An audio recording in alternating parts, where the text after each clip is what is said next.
Buenas tardes con todos. Bienvenidos nuevamente a este nuevo episodio de las ciencias en la Torá, en la búsqueda en la que estamos empeñados en la reunificación de las ciencias y la visión que parece religiosa que está contenida en la Biblia. Estos dos deberían estar siendo tratados como uno solo. Es decir, deberíamos encontrar la armonía que hay entre las ciencias y la espiritualidad. No deben existir alejamientos. Por lo tanto, siempre debemos estar buscando la forma de reunificarlos. En la misma forma, he invitado y continúo invitando para que las iglesias y todos los templos dejen de ser sitios de reunión y de alabanza únicamente y que se comience a introducir también la ciencia en esos espacios. En los espacios en los que aparentemente nos sentamos a alabar y a escuchar un sermón. En esos espacios deberíamos también utilizar el tiempo para aprender ciencias, paralelo con las historias bíblicas. En la misma forma, debería existir, algún momento deberíamos impulsar que las escuelas, los colegios y las universidades, algún momento traten a la Biblia como un libro de ciencias. Porque al inicio, cuando se creó este libro, era así. Tengo la plena seguridad de que era así, porque hasta ahora se enseña, se continúa enseñando a la Biblia como un libro de ciencias en ciertas estructuras hebreas. Y es un libro que se estudia desde niño hasta adulto, hasta cuando ya son viejitos. Las mismas historias, solo que abordadas cada vez de una forma más profunda. En este episodio continuamos con el análisis de la historia de Adán, Eva y la serpiente. Dijimos ayer que el primer concepto, que esta historia es una historia de nuestra interioridad. En la Torah no existe tiempo y tendremos que analizarla desde esta perspectiva. Cuando nosotros leemos las historias descritas en la Biblia, siempre nuestra mente se traslada de una forma muy imaginativa. Trata de recrear esos ambientes que parece que ocurrieron hace miles de años atrás. Pero en realidad, nuestra visión es buscar esa armonía con el famoso mandamiento: no te harás imagen ni ninguna semejanza de lo que está arriba en el cielo ni debajo de la tierra. ¿A qué me lleva esto? Las historias relatadas en la Torá son historias divinas, son historias de arriba, son historias espirituales, son historias del cielo. Y por lo tanto, cuando las leemos, debemos tratar de dejar de hacernos esa imagen de que ocurrieron en tal instante de la historia. Si bien es cierto que tenemos que utilizar esos datos, regresar probablemente a algunos datos históricos para encontrar la afinidad o encontrar cierta otra información, sin embargo, siempre tenemos que llevar en nuestra cabeza que esas historias no es que ocurrieron hace miles de años atrás, sino que las historias se repiten, se continúan produciendo, repitiendo aquí, y no solo son presentes, sino también son mi propio futuro. ¿Y en dónde ocurren? ¿Cuál es el campo de batalla de todas las batallas? El campo de batalla de todas las batallas es mi propio corazón. Por lo tanto, tenemos que aprender a leer, a estudiar los relatos bíblicos de tal forma como si ocurrieran en mi propia interioridad. Con esta visión,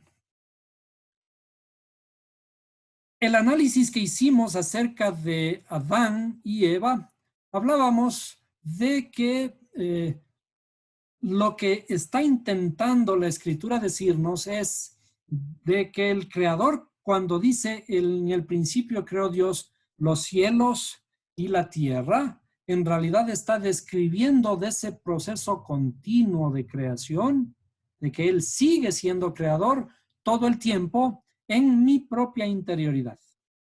Es decir, en el principio Él está creando los cielos y la tierra. Ahora, a este mismo cielos y tierra, estamos hablando de una dualidad. El principio de la dualidad es de que cuando hay dualidad hay movimiento. En ese movimiento existe la creación. Cuando hay un lugar y existe el otro, entonces podemos alcanzar el uno hacia el otro. A este principio de los cielos le vamos a llamar varón, porque también es una simbología. Y a la tierra le vamos a llamar mujer. Desde la perspectiva que estamos hablando, en la simbología del árbol de la vida, ¿bien? En la simbología del árbol de la vida vamos a reconocer inicialmente, como hicimos ayer, dos grandes grupos. El primer gran grupo sería las facultades intelectuales de nuestra interioridad que están representadas por nuestra cabeza.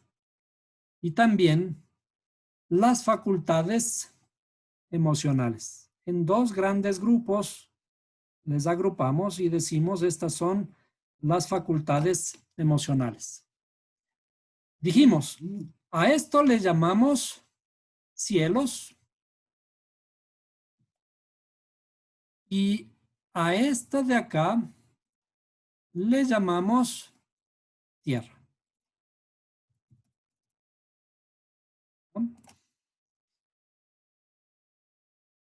Entonces, aquí aplica el principio de la dualidad. En el principio creó Dios los cielos y la tierra. También vamos a explicar otro poquito más.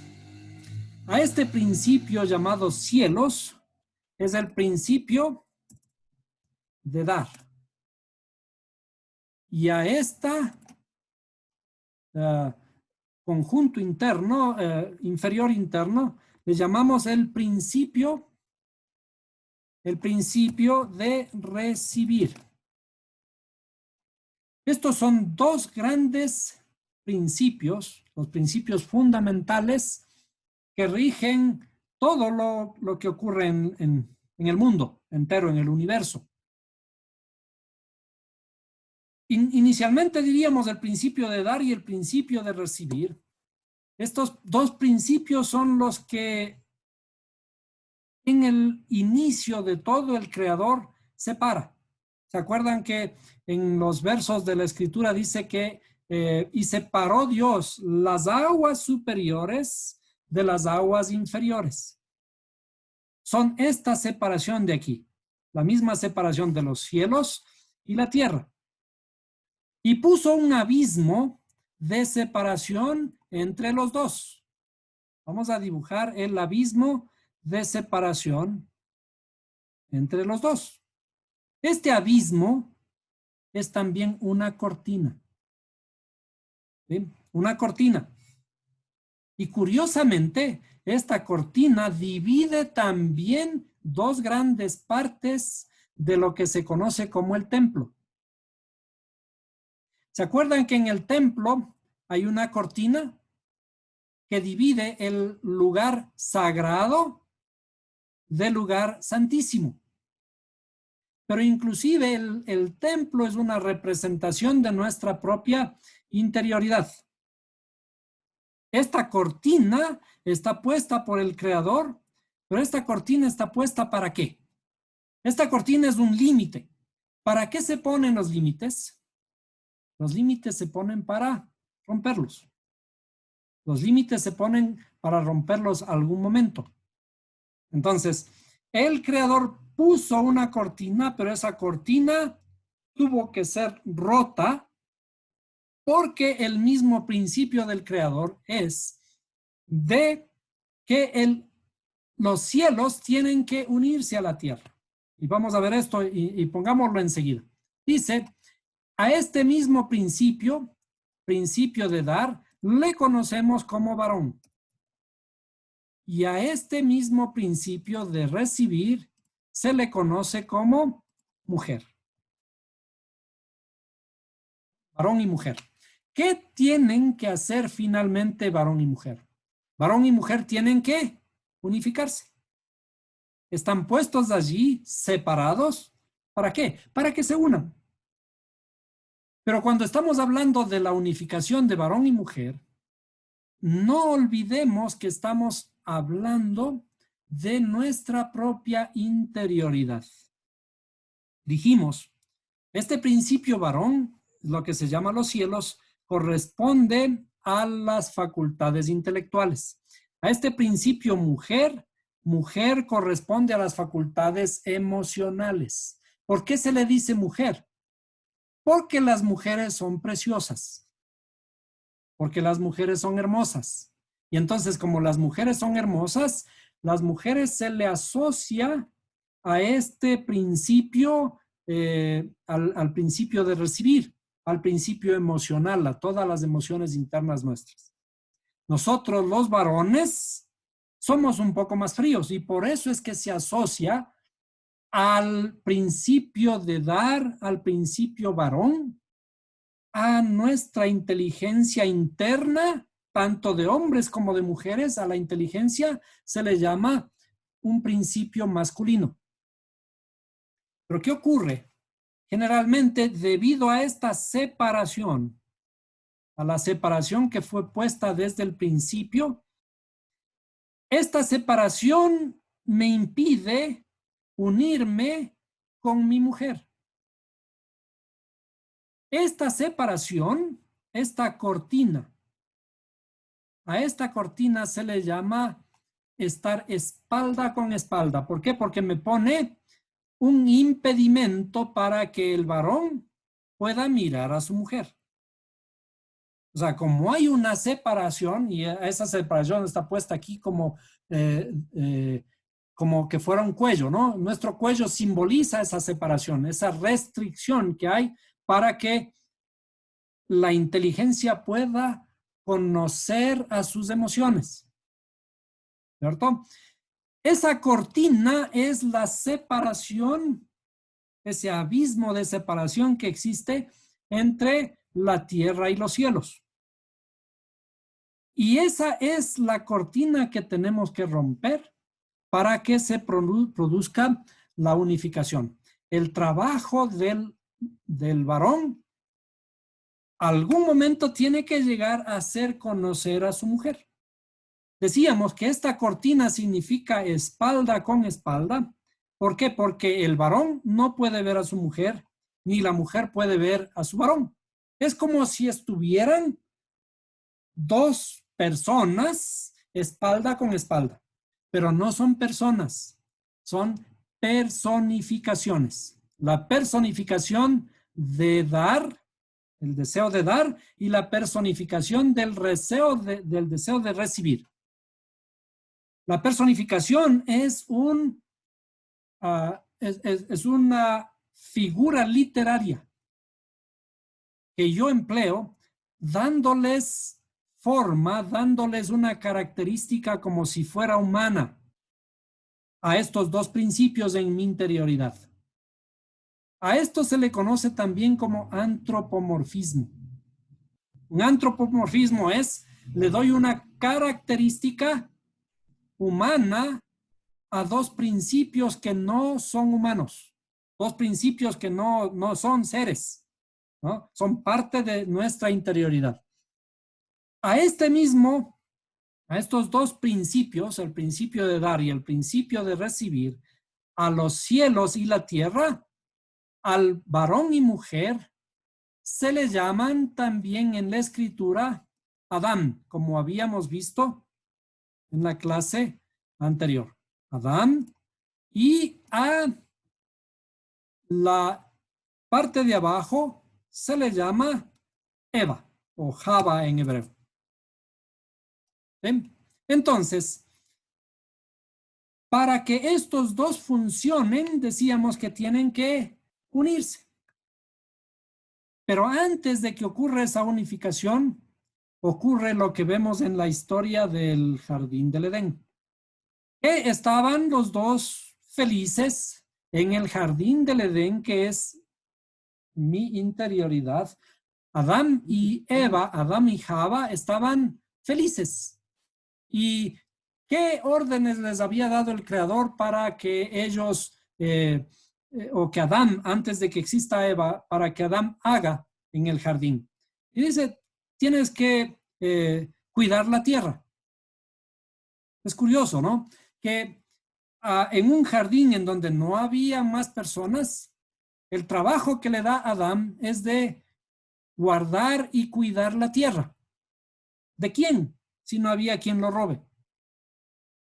El trabajo es siempre, está puesto desde el inicio, es el trabajo de guardar y cuidar, significa trabajar la tierra. Bueno, hasta aquí estamos hablando de dos grandes grupos, el principio de dar y el principio de recibir. Para que ocurra un movimiento en estas dos entidades, aparece un tercer jugador en esta estructura. Ese tercer jugador va a ser lo que nosotros conocemos como un animalito que habla. Entonces vamos a subdividir ahora nuevamente estas estructuras. Vamos a dibujarlas otra vez. Esta estructura de arriba permanece por ahora. Sigue siendo la parte masculina. Luego, la parte inferior llamada tierra le vamos a subdividir en dos grupos. A esta le llamamos mujer y a una más inferior le vamos a llamar serpiente. Nuevamente, esto de aquí es otra personificación, otro antropomorfismo del drama que vive nuestra interioridad. Entonces, a este superior, que le llamamos Adán, a esta inferior, le llamamos Eva en hebreo, y a la más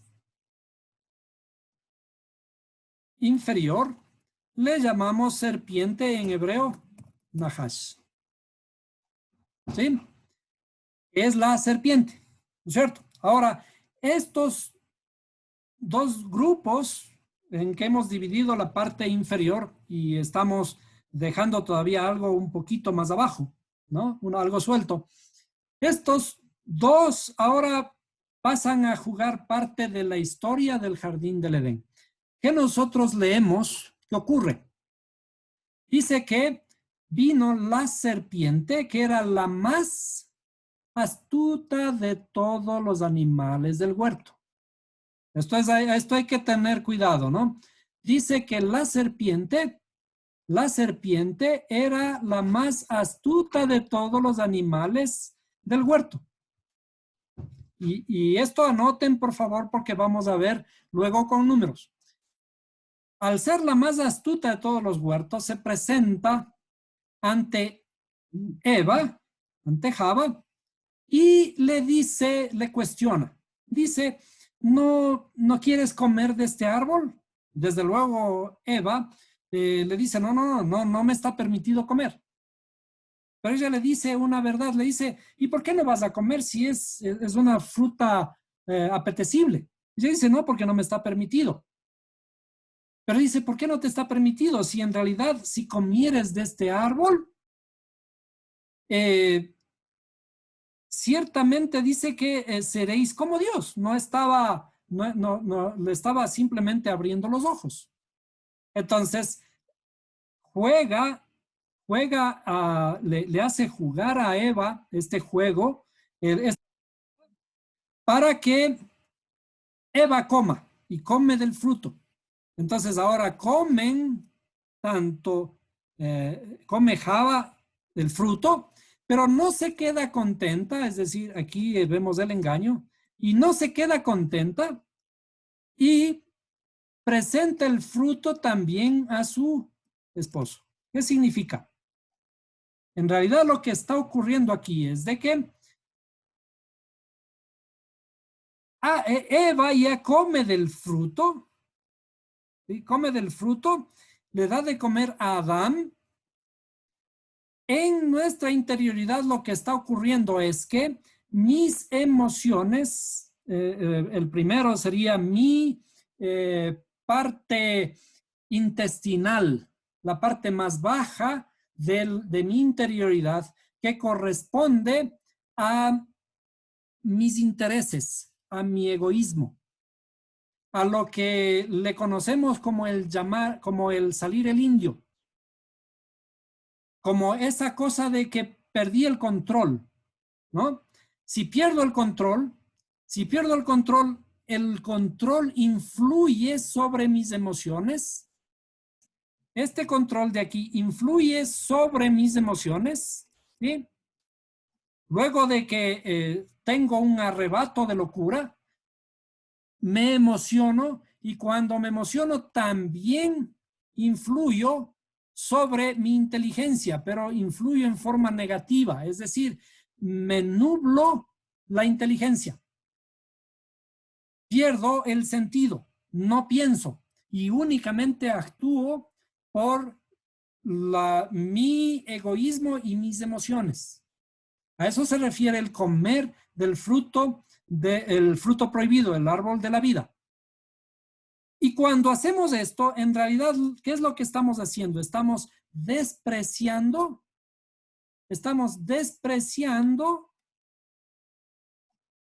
a la inteligencia, al razonamiento.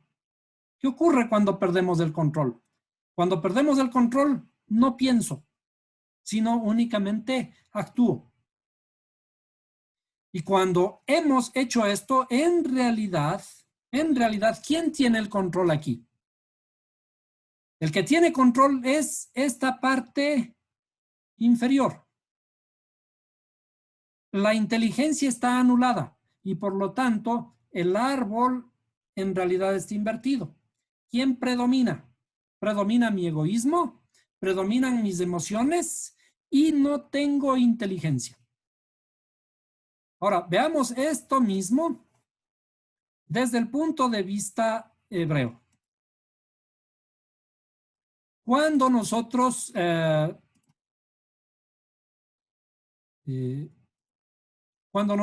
vamos a analizar esta historia ahora desde el punto de vista numérico o desde el punto de vista de las palabras hebreas, vamos a tratar de comprobar que esto que estamos hablando se compruebe. Podamos entender la historia desde otro punto de vista. Entonces, vamos a ir escribiendo las palabras hebreas.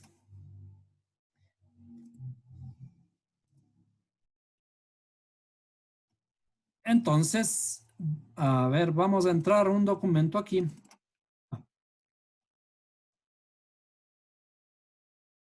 La parte superior le llamábamos Adam, ¿no es cierto?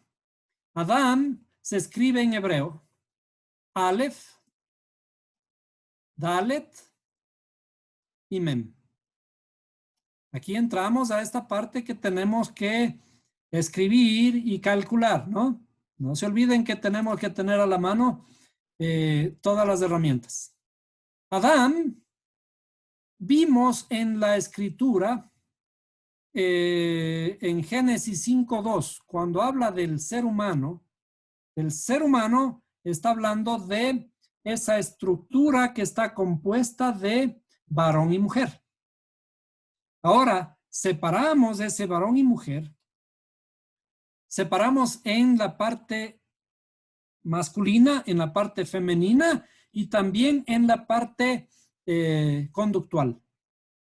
Entonces, Adán es Aleph, Dalet, Mem. Y hacemos una gematria respecto de esto, es decir, les aplicamos números. Con la tablita que ustedes tienen de las equivalencias numéricas de cada letra, el número que corresponde a Adán es 45. ¿Por qué? Porque Aleph vale 1, Dalet 4 y Mem vale 40. ¿Cierto? Bien. Ahora, ¿cuánto vale Eva? O en hebreo Java o Java. Java se escribe Het. No se olviden que es de derecha a esa izquierda. Het, Baf, Hey. Cuando aplicamos los números allí, Het vale 8. ¿Cierto? La letra Het vale 8, la letra Baf vale 6 y la letra Hey vale 5. Si recuerdan unas pocas clases antes, estábamos hablando acerca de la alegría. ¿Ah? ¿Y qué recuerdan acerca de la alegría? La alegría era Hedva. Hedva es un estado completo de Eva o de Java. Hedva, aquí le faltaría una letra Dalet. Entonces, por ejemplo, voy a intentar escribir en hebreo. ¿No? Escribimos las letras. Está muy chiquito. A ver, vamos a escribirlo. Voy a tratar de copiar las letras una por una. O les vamos a copiar por acá abajo. ¿Sí? ¿Ah? Decíamos que a estas 3 letras, si es que Eva hubiera alcanzado el nivel correcto, hubiera tenido alegría. ¿Sí? Lo que significa que aquí debería tener Eva una letra Dalet. ¿Sí? La palabra aquí en realidad para Eva hubiera sido alegría y que corresponde a Hayá. ¿Se acuerdan? En vez de Java hubiera sido Hayá. ¿Qué era Hayá? Hayá es un valor más elevado, el yo soy o el yo seré. Bueno, entonces, si hubiera sido completa Eva, ya no hubiera habido falta la rectificación, ¿no? Entonces, de todas maneras, este es el propósito del creador. El propósito del creador es de que comencemos a trabajar sobre un estado inicial. Y ese estado inicial requiere de cierta transformación. Entonces, ahora vamos, Nahash, la serpiente. La serpiente es, se escribe Nun Het Shin. Nun Het Shin. Y los equivalentes son, la Nun vale 50, la Het vale 8, como ya vimos, y la letra Shin vale 300. Esto nos da el valor total de 358. Hasta aquí una primera aproximación. Ahora vamos a hacer un pequeño cálculo. Alguna vez atrás en unas clasecitas anteriores, ¿qué ocurre si es que sumamos Adán y Eva. Si es que Adán y Eva se hubieran juntado en la forma correcta como debían haberlo hecho en el jardín del Edén. Es decir, si es que 45 se hubiera sumado, perdón, vamos a escribirlo bien. Si es que 45, que es Adán, se hubiera juntado a 19. ¿Qué ocurre con este caso? Si 45 se suma a 19, es decir, hubiera habido unión perfecta entre Adán y Eva en el jardín del Edén, esto hubiera llegado ¿a cuánto? Esto hubiera llegado a 64. ¿Y qué es 64? Fíjense que estamos un poquito analizando con números, tratando de explicar las mismas, las mismas historias. 64 es igual a 8 al cuadrado, ¿cierto? Vamos a escribir así. Es 8 al cuadrado. Entonces, ¿qué significa que sea 8 al cuadrado? Los números que aprendimos antes, cuando son cuadrados, son perfectos. ¿Qué es 45? Son más pulidos, son más evolucionados, digamos. Un cuadrado es la suma de dos triángulos. Si nosotros observamos o recordamos, mejor dicho, 45 es un número triangular. ¿Qué número triangular corresponde? Recordando todos nuestros apuntes, del número 45 viene del triángulo de 9. ¿Sí? El triángulo de 9. Si nosotros tuviéramos 45 bolitas y la ponemos una a continuación de otra como un triángulo, una arriba, dos abajo, tres más abajo, 4 y así sucesivamente hasta 9, tenemos un triángulo. Ese sería el triángulo de 9.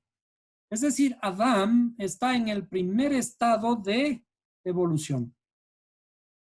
Pero cuando se une a su mujer, ¿qué significa? La inteligencia que no ha evolucionado todavía. La inteligencia no ha evolucionado, está en un estado primitivo y por eso es un triángulo. Esa inteligencia, si se une a sus emociones, los dos forman un cuadrado. Un cuadrado es una estructura más estable, es una estructura más hermosa, es una estructura más completa. Ahora, si es que nosotros revisamos otra palabra, hay una palabra que se le conoce como Mashiach en hebreo o Mesías. ¿Sí? Mesías se escribe con las letras Mem, Shin, Yud y Het. En la misma forma, si analizamos los valores numéricos de estas letras, la letra Mem tiene un valor de 40. La letra Shin un valor de 300. La letra Yud un valor de 10 y la letra Het un valor de 8. Si sumamos estos valores, obtenemos el mismo valor numérico de 358 que la palabra serpiente. Ahora, recordamos a lo que había pedido que le guardemos por un momento, recordemos por un momento acerca de la serpiente. ¿Qué era la serpiente? Lo que habíamos dicho acerca de la serpiente es que la serpiente era el más astuto de todos los animales del huerto. ¿Recuerdan? El más astuto de todos los animales del huerto. En realidad, los números me confirman de alguna medida esto. La serpiente tiene el mismo valor numérico que lo que conocemos como Mesías o Mashiach. La serpiente corresponde a nuestra más baja de las pasiones. Simbólicamente se la asocia con el hígado. Está abajo, aquí entre mis vísceras, ¿no es cierto? Decíamos que a Eva se le asocia con el corazón y que a Adán se le asocia con la mente o la inteligencia. Entonces, ¿qué significa que la serpiente, Nahash, sea del mismo valor en gematria que Mashiach? Lo que implica de esto es de que en el inicio, nuestra interioridad, la más baja potencialmente, tenía toda la fuerza para equilibrar toda nuestra interioridad. ¿Sí? ¿Por qué? Porque equivale a la luz del Mashiach. ¿Sí? Originalmente estábamos en capacidad, los seres humanos estamos en capacidad inicial de completar la luz. Por eso dice, la serpiente era uno de los animales más astutos del huerto. Entonces, ahora, si pasamos un poquito más adelante en este detalle, en la estructura que estábamos viendo, que estos elementos, estos nombres, corresponden a ciertos órganos o ciertas funciones de nuestra interioridad. Adán se le asocia a la mente, ¿cierto? Aquí, a la mente. Eva o Java, la parte media que corresponde al corazón, se le asocia al corazón. ¿Bien? Y la serpiente, Nahash, se le asocia al hígado. ¿Por qué el hígado? Porque allí se produce nuestra bilis. ¿Qué ocurre cuando digo que me salió el indio? Me salió el indio porque me produjo una sustancia y esa sustancia controla mi interioridad, esa es la bilis. Entonces, cuando la bilis se inunda mi interioridad, yo me transformo y cambio el color de mi cara. ¿Por qué? Porque mi corazón comienza a bombear. Y cuando esto ocurre, entonces pierdo mi intelectualidad. No pienso.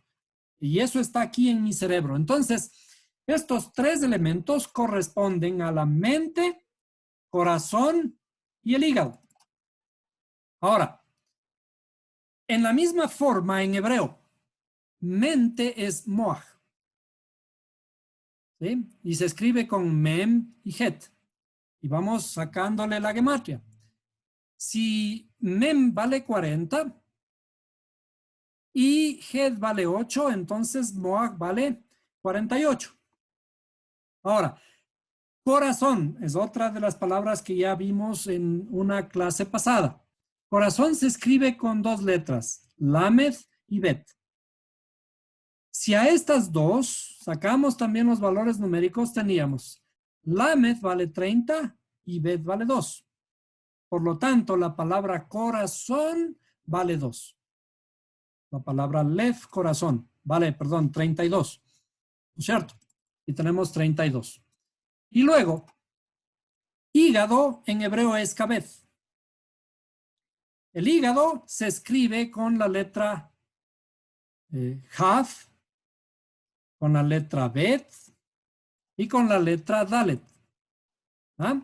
Entonces, en la misma forma, sacamos los valores mirando a nuestras tablitas y vemos que corresponden a 20, 2 y 4 y por lo tanto corresponde el hígado o cabez corresponde a 26. ¿qué es 26? Los que ya conocen, enseguida pueden... El número 26 corresponde al nombre sublime del Creador. Entonces, esto sería, corresponde a Yud, Hey, perdón, ahí sería Hey, Vav, Hey. ¿Bien? Entonces, este es el nombre sublime, el nombre más sagrado, si se puede decir, porque todos los nombres son sagrados, pero este es el nombre más sublime. De este nombre está dicho, no tomarás el nombre de tu Dios en vano.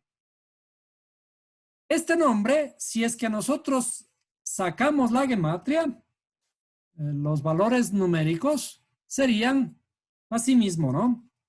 ¿Ah? Serían desde, perdón, yo voy a tomarme un tiempito aquí. Sería desde la izquierda, voy a poner, ¿no? Sería 5, perdón, vamos a poner, sería 5, 6, nuevamente 5, que es la letra G, y la letra Yud, que vale 10. ¿Cierto? Si es que hago la suma de todos estos valores, llego al número 26. Nosotros dijimos hace un momento que el hígado,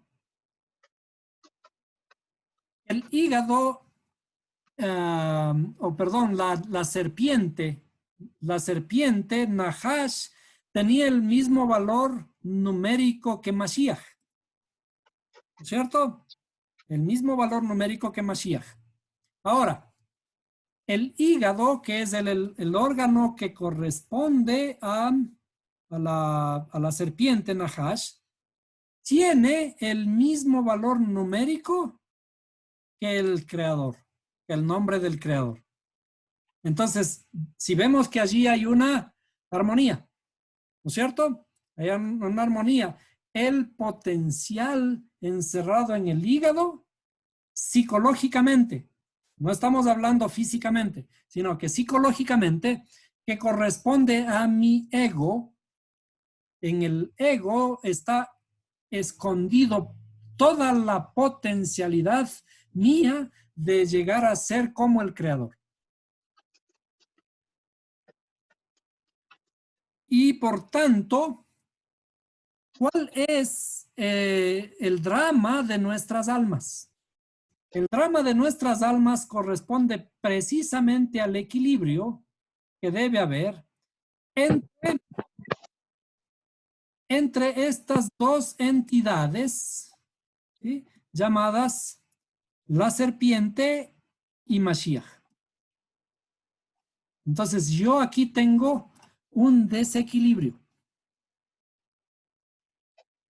Cuando estoy predispuesto a hacer el mal, es porque mi serpiente interna, mis vísceras, en otras palabras, la bilis me controla. Y por lo tanto, la serpiente me lleva hacia abajo, me jala hacia abajo. Pero cuando yo trabajo en mi interioridad, trabajo en la luz. La luz es crear caminos dentro de mi interioridad. Esa interioridad mía dice, y la tierra estaba desordenada y vacía.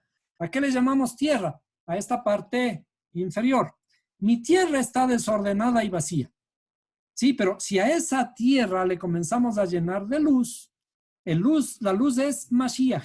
Y es esa fuerza que me eleva hacia el cielo. Yo tengo una fuerza que me baja hacia la tierra, pero hay una fuerza que me eleva. Toda la reconstrucción de la humanidad después de que el Adán cayó, el hombre, la pareja cayó, fue expulsada del jardín. Todo ese drama es volver hacia el jardín, volver hacia arriba, volver al equilibrio, volver a la presencia del Creador. Y eso lo tenemos que hacer con el conocimiento de Mashiach. ¿Cómo le conocemos a Mashiach? ¿Se acuerdan que dice en la escritura en Juan, dice, ¿y qué es la vida eterna? Le preguntan al mismo Mashiach. ¿Qué es la vida eterna? Y él que responde, dice, que te conozcan a ti, el único Dios verdadero, y a Yahshua, a Mashiach, a quien tú has enviado. Esas son las propias palabras del mismo. Dice que te conozcan a ti. Por lo tanto, nuestro trabajo aquí está en el conocimiento. Y todo lo que tenemos que hacer es conocer a Mashiach, porque mientras conocemos a Mashiach, vamos elevando nuestra interioridad para que alcance los cielos. Es decir, esa tierra, que es el aspecto femenino nuestro, está separado inicialmente, tiene que romper esa cortina de separación que hay entre los cielos y la tierra. Y cuando se rompe esa cortina de separación, ese abismo de separación, se produce la unión entre varón y mujer. Pero estamos hablando de varón y de mujer, de nuestra interioridad. Y qué curioso que para producir esa unión, fíjense lo hermoso que es la naturaleza. Para que se produzca esta unión, hay algo que separa para que el varón pueda conocer a su mujer. La primera vez, cuando el varón se acerca a su mujer la primera noche de bodas, tiene que romperse una cortina. La cortina de separación que separa los cielos de la tierra, pero todo es simbólico. Está hablando de nuestra propia, de nuestro propio conocimiento. Entonces, nuestro trabajo es conocer. Ahora, si en matemáticas utilizamos todas estas estructuras, voy a borrar lo que había escrito, perdón. ¿Ya? ¿Ya? Si es que, perdón, voy a volver. Si es que volvemos aquí, entonces si hacemos una estructura, sumamos todos estos valores que tenemos aquí. Esta va a ser una tarea. Esta va a ser una tarea para ustedes, los que están prácticamente los nuevos que están aprendiendo, para poder integrarse a lo que las clases pasadas que ya habíamos dado. Vamos a hacer. ¿Qué ocurre si es que sumamos todo esto? Sumamos a Adán, Eva y la serpiente. 45 más 19 más 358. Y además sumamos 48 más 32 más 26. Ese número que vamos a tener va a ser la respuesta de nuestra interioridad. Les voy a dar la respuesta, pero lo que ustedes tendrían que hacer es encontrar ese número y aplicar la fórmula que habíamos dado en una de las clases pasadas acerca de los números triangulares. La respuesta de toda esa suma es que ese número va a ser igual al triángulo de 32.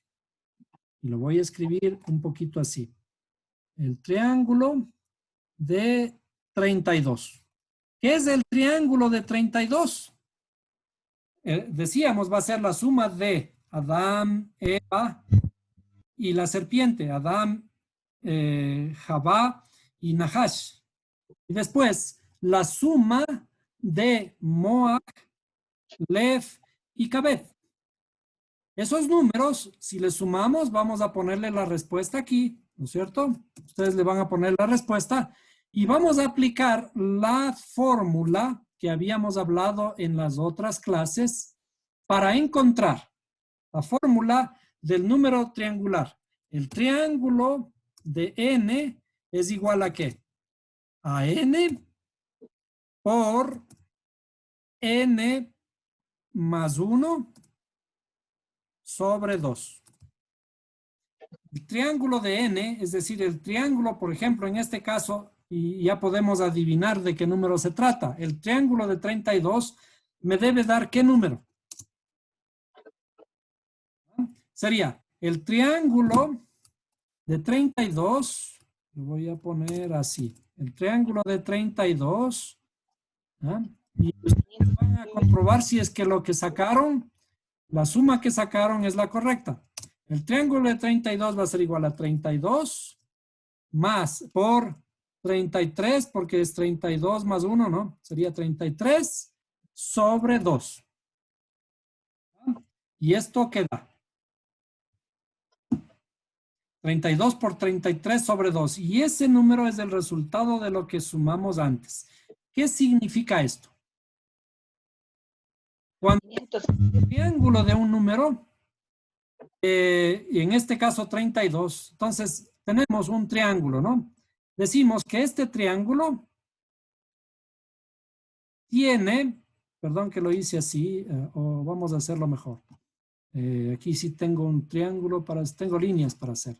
Entonces, este triángulo, ¿sí? Este triángulo tiene de dimensiones, tiene 32 por cada lado.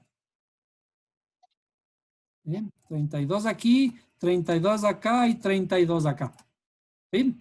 Cuando sacamos los números que corresponden, en este caso, bolitas o monedas para construir este triángulo me va a dar el valor de monedas que tengo aquí y que va a corresponder a la suma de Adán, Eva y la serpiente, y va a corresponder también a la suma de Moaj, el cerebro, Lez, que es corazón, y Kabed, que es el hígado. Entonces, si sumamos esos 6 números, tenemos el triángulo de 32. ¿Qué significa esto? ¿Qué dijimos que era el triángulo?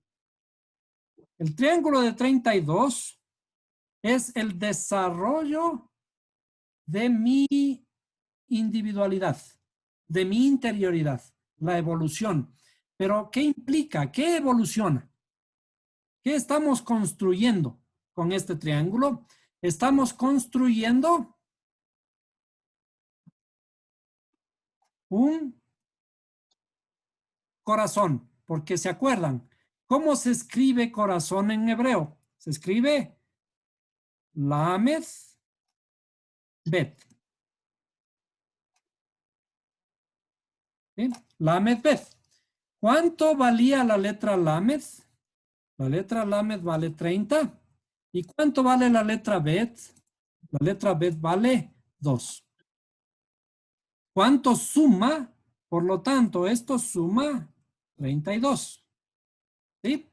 Entonces, ¿qué estamos en realidad desarrollando? La idea del triángulo es un desarrollo, es una evolución. ¿Qué estamos construyendo? Lo que dice el creador. Y les cambiaré su corazón de piedra en uno de carne. Entonces, este triángulo implica evolución. Evolucionamos desde aquí arriba. Comenzamos a evolucionar y somos un puntito. Y comenzamos a construir este triángulo que de pronto se transforma en un corazón. Es este corazón de piedra que está dentro de mí.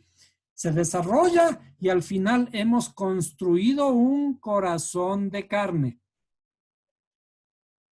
en mi interioridad. Entonces, el resumen de la lucha del jardín del Edén es la reconstrucción del corazón. Primero se rompe y ahora hay que reconstruir. Estamos expulsados del jardín del Edén y ahora tenemos que volver, pero tenemos que volver con un corazón construido, reconstruido, renovado. ¿Y cuál es el drama de nuestras almas? ¿Cuál es el campo de batalla de todo este gran problema?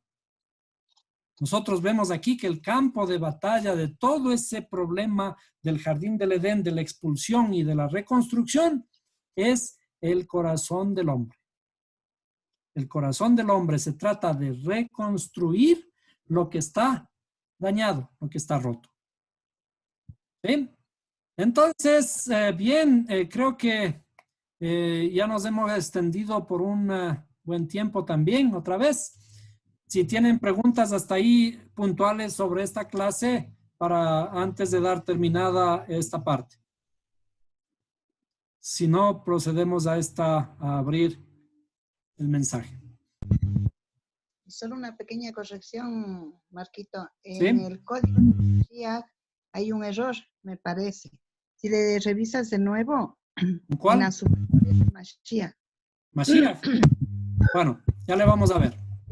Muy bien, hasta eso hay alguna pregunta, luego revisamos a ver si tengo algún error allí. ¿Alguna otra pregunta?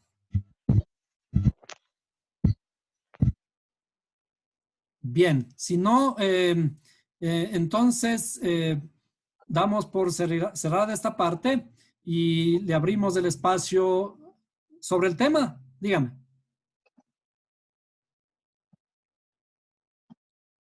¿Sí me escucha?